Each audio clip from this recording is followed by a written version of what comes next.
Hello everyone. ఈ మధ్య కాలంలో చాలామంది హెల్దీ లైఫ్ స్టైల్ లీడ్ చేయాలి అనుకుంటున్నారు, బట్ ప్రాపర్గా ఎటువంటి హెల్దీ లైఫ్ స్టైల్ లీడ్ చేయాలి అనేది తెలీదు. సో ఈ పాడ్కాస్ట్ చూస్తే మీకు ఫుల్ ఆన్ క్లారిటీ వస్తుంది. అండ్ ఎస్పెషలీ క్రోనిక్ కండిషన్స్, అందులోనూ డయాబెటిక్ పేషెంట్స్ ఎక్కువ ఉన్నారు. అండ్ డయాబెటీస్ ఎలా డీల్ చేయాలి, జూనియర్ డయాబెటీస్ ఎలా డీల్ చేయాలి, ప్రెగ్నెన్సీలో మనం డయాబెటీస్ వస్తే ఎటువంటి ప్రికాషన్స్ మనం తీసుకోవాలి, అండ్ ఇలా బోల్డ్ అండ్ హెల్త్కి సంబంధించిన డిస్కషన్స్ జరుగుతుంది ఇవాళ ఈ పాడ్కాస్ట్లో. So we have an amazing doctor అనమాట, డాక్టర్ సాగరి ఆనంద గారు. And she's a diabetologist and అలాగే family physician. Let's shoot out some healthy questions to her. ఈ మధ్య చాలామంది ఐఆర్ అనేది వింటున్నాం, ఇన్సులిన్ రెసిస్టెన్స్. వాళ్ళకి వాళ్ళే డయాగ్నోస్ చేసుకొని వాళ్ళకి వాళ్ళే చేస్తున్నారు.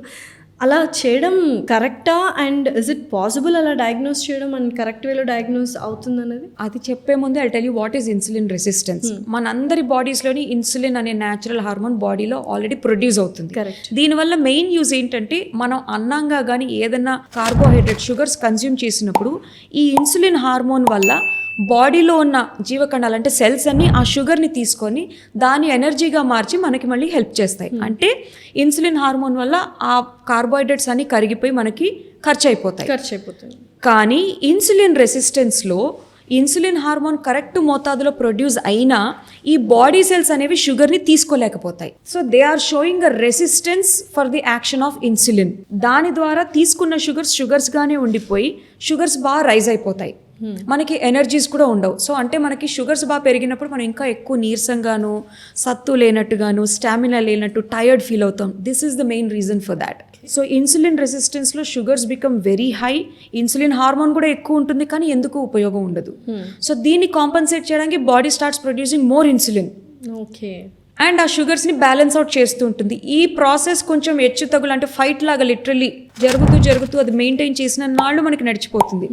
ద డే షుగర్స్ హై అవుతున్నాయి కానీ ఇన్సులిన్ అంత హై ప్రొడక్షన్ ఉండలేనప్పుడు మనకు అది ప్రీ డయాబెటీస్ గాను డయాబెటీస్గా ప్రొడ్యూస్ అవుతుంది. సో మనమే ఎక్కడో డిస్టర్బెన్స్ క్రియేట్ చేస్తున్నాం ఐఆర్ తీసుకొని. అది ప్రీ డయాబెటీస్ స్టేజ్లో మనం రెగ్యులర్ హెల్త్ చెక్స్ అవి చేసుకుంటున్నప్పుడు it's like a little signal to us, somewhere your carbohydrate sugars ఎక్కువ అవుతున్నాయి, now is the time you should take care అని. సో అందుకు మనకి హెల్త్ చెక్స్ అవి హెల్ప్ అవుతాయి. కరెక్ట్. ఇన్సులిన్ రెసిస్టెన్స్ అనేది ఎగ్జాక్ట్గా ఒక కొలమానం పెట్టినట్టుగా టెస్ట్ ఏది ఉండదు, but you can observe it with certain symptoms. Tell signs అంటాం. అంటే మెడ చుట్టూ ఈ గొలుసు భాగంలో చాలా నల్లగా ఉంటుంది కొంతమందికి, పిగ్మెంటేషన్. దానికి వాళ్ళు చాలా సింపుల్గా కొట్టిపడేసి ట్యానింగ్ ఎక్కువైంది, నాకు బంగారు గొలుసులు వేసుకోవడం వల్ల పడక అలా వచ్చింది అని సర్ది పెట్టేసుకుంటారు. నో, దాని ఎకాంథోసిస్ నైగ్రికాన్స్ అంటాం. అంటే ఇన్సులిన్ రెసిస్టెన్స్లో మనకి ఇక్కడ బ్లాకెనింగ్ అనేది ఏర్పడుతుంది. ఇది ముఖ్యంగా ఒబీస్ కిడ్స్లో కానీ ఒబీస్ అడల్ట్స్లో కానీ తొందరగా చూస్తాం మనం. ఆర్ ఎర్లీ మెనార్కీ వస్తున్న అమ్మాయిల్లో కానీ ఎక్కువగా చూస్తుంటాం. ఇంతే కాకుండా పులిపెర్లు అని చెప్పి చిన్న చిన్న వాట్స్ వస్తాయి వైరల్వి, ఆ గ్రోత్స్ అవి కాస్మెటికల్గా జనాలు దాన్ని తీయించుకుంటూ ఉంటారు. బట్ దాని వెనుక కూడా రీజన్ ఈజ్ ఇన్సులిన్ రెసిస్టెన్స్. ఆ వైరల్ గ్రోత్స్ అనేవి వస్తున్నది కూడా ఇన్సులిన్ రెసిస్టెన్స్. సో వాట్స్, ఈ బ్లాక్నింగ్ అవ్వడం కానీ ఇలాంటి సైన్స్ ఏమైనా ఉన్నప్పుడు ఏజ్తో పరిమితి లేకుండా ముందు షుగర్ చెకప్ చేయించుకుంటే అట్లీస్ట్ ప్రివెన్షన్ మోడ్ అయినా వెంటనే మనం యాక్టివేట్ చేయొచ్చు. సో ఎర్లీ మెనార్కీ అన్నారు కదా, సో ఎందుకంటే because of the hormonal changes అమ్మాయిలు చాలా త్వరగా మెచ్యూర్ అయిపోతున్నారు. బికాస్ మనమే it is difficult to face ఇప్పటికీ ఇన్ని ఇయర్స్ అయినప్పటికీ. బట్ చిల్డ్రన్ ఆ ఏజ్లో స్కూల్కి వెళ్తుంటారు, హైజీన్ కూడా తెలియదు, హైజీన్ ఎవ్రీథింగ్ కౌంట్స్ అనమాట. ఎస్పెషలీ మెంటల్ స్ట్రెస్ అనేది వాళ్ళకి ఎక్కువ ఏం జరుగుతుందో తెలీదు. So what are the reasons? Two main reasons అండి. ఒకటి సెడెంటరీ యాక్టివిటీ, మనం ఆల్రెడీ డిస్కస్ చేసినట్టు. అది అమ్మాయిలైనా అబ్బాయిలైనా ఒక ఏజ్ వచ్చే కొద్దీ. అండ్ మెనార్కీ ఏజ్ అంటే ఒకప్పుడు 13-14 years was the right age to mature. అది క్రమక్రమంగా 11 yearsకి వచ్చి ఇప్పుడైతే ఆల్మోస్ట్ 7-8 yearsకి కూడా వచ్చేసింది menarche. The main reason being sedentary lifestyle even for the kids. So దాని ద్వారా హార్మోనల్ ఇంబ్యాలెన్స్ అనేది ఎక్కువ క్రియేట్ అయింది. Number 2, which I cannot concretely say, కానీ మన అడల్టరేటెడ్ మిల్క్ ప్రోడక్ట్స్, ఆ హార్మోన్స్తో ఇచ్చిన ఆవు పాలు కానీ ఆ గేదె పాలు కానీ మనం దాని ప్యాకెట్స్ ఫామ్లో వస్తున్నాయి. అవి మనం రిపీటెడ్గా పిల్లలకి పాలు తాగాలి, పాలు ఇంపార్టెంట్, కాల్షియం మనమే ఫోర్స్ చేస్తున్నాం. సో సమ్వేర్ ఇదంతా కనుక్కునే టైంకి it has already become late for few generations.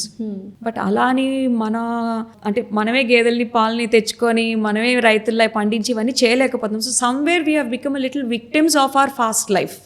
కానీ ఎక్కడో నేను విన్నాను, లైక్ సమ్వన్ టెలింగ్ ఇట్, ఏంటంటే ఓన్లీ మదర్స్ మిల్కే తాగాలి human beings, not cows milk. Because పిల్లలు దే డోంట్ నీడ్ మిల్క్ అని అన్నారు. Is it true? అంటే ఇప్పుడు there is a change in the way kids are being brought up with few very knowledgeable paediatricians వాళ్ళ guidance వల్ల you need not force the child for milk. ఇంకా దాన్ని curd రూపంలో కానీ పన్నీర్ రూపంలో కానీ యూ కెన్ టేక్. అంటే ఒక గేదె ఒక ఆవు ఇన్ని లీటర్ల పాలు పర్ డే ఇవ్వగలదంటే అది చాలా restricted small amount. I'm not sure of the numbers, but మాకున్న అనుభవంలో చిన్నప్పుడు మేము పాలు వేయించుకున్నప్పుడు వాడు అల్యూమినియం క్యాన్స్లో తెచ్చి ఇచ్చేవారు. ఒక లీటర్ ఎక్కువ కావాలంటే లేదమ్మా ఇవాళ ఇంతే వచ్చింది రేపు ఇవ్వలేను నేనని చెప్పేవారు. But now you want it, you get it. You need 20 liters, it will be at your door step tomorrow morning with the same milk. అంటే వాళ్ళకి ఎంత హార్మోనల్గా ఆ గేదెల్ని ఆవుని స్టిమ్యులేట్ చేస్తే అంత ప్రొడక్షన్ వస్తుంది. కరెక్ట్. సో రీచబిలిటీ బాగుంది, we are not taking no for an answer. Milk ఎక్కువ వస్తుంది, but how is it produced అంత మనం బ్యాక్ థింకింగ్ చేయట్లేదు. So it is like a big chain, we cannot control it at one point with a single point of view. కానీ ఒక ఎదుగుదల వరకు అంటే 6 months వరకు a child or a baby needs your mother's milk. After that గ్రోత్కి ఒక 1-2 years we advocate taking milk at least for 3-4 years, ఎందుకంటే bone ఫార్మేషన్కి చాలా ఇంపార్టెంట్ కాబట్టి. If you can resource a pure form of milk from the cows or buffaloes, it's good. అంత pure form ఇవ్వలేకపోతున్నాము అన్నప్పుడు at least don't force the child for the milk. నిజంగానే organic milk, అన్ని organic foods వస్తున్నాయి, ఎంతవరకు trust చేయొచ్చు? It's upon your self decision or your gut instinct. ఎందుకంటే మనం ప్రతిదీ ల్యాబ్ లాగా ఇంటికి వచ్చిన తర్వాత పాలను టెస్ట్ చేసి కానీ ఆ వెజిటబుల్స్ని టెస్ట్ చేసి కానీ చేయలేం. Somewhere you have to go with blind trust and your intuition. కాకపోతే as much as you can resource చేస్తున్నా మనకి ఎక్కడి నుంచి వస్తున్నాయి అది తెలుసుకొని కరెక్ట్ పర్సన్ నుంచి తీసుకుంటే కనుక I think we can prevent. So dairy products వల్ల మనకి ఎక్కువ ఫ్యాట్ అనేది ఎక్కువ మన బాడీలో వస్తుంది అంటూ ఉంటారు. Is it myth or fact? అంటే to an extent it's a myth. మనకి ఫ్యాట్ రిసోర్సెస్ చాలా వాటి నుంచి వస్తుంది. Body has a good technology to convert anything into fat and store it also. ఎందుకంటే మనం తీసుకునే షుగర్ని కూడా మన ఫ్యాట్ సెల్స్ తీసుకొని ఫ్యాట్గా మార్చుకుంటాయి, ఫ్యాటీ యాసిడ్స్గా. సో మన ఫ్యాట్ రిసోర్సెస్ వచ్చి మెయిన్లీ మనం తీసుకునే cooking oil number 1, which we all use, చాలా ఎక్కువ వాడతాం ఇంట్లోని. నంబర్ 2 మన డైరీ అంటే పెరుగు మజ్జిగలోంచి తీసిన నెయ్యి, which is also fat. And full cream milk, పెరుగు బాగుంటుంది, గడ్డ పెరుగు బాగుంటుంది, ఈ పాలు బఫెలో మిల్క్ తాగితేనే కాఫీ టీ టేస్ట్ ఉంటుంది అని అనుకుంటారు. తప్పు లేదు, ఇవన్నీ తీసుకోవచ్చు.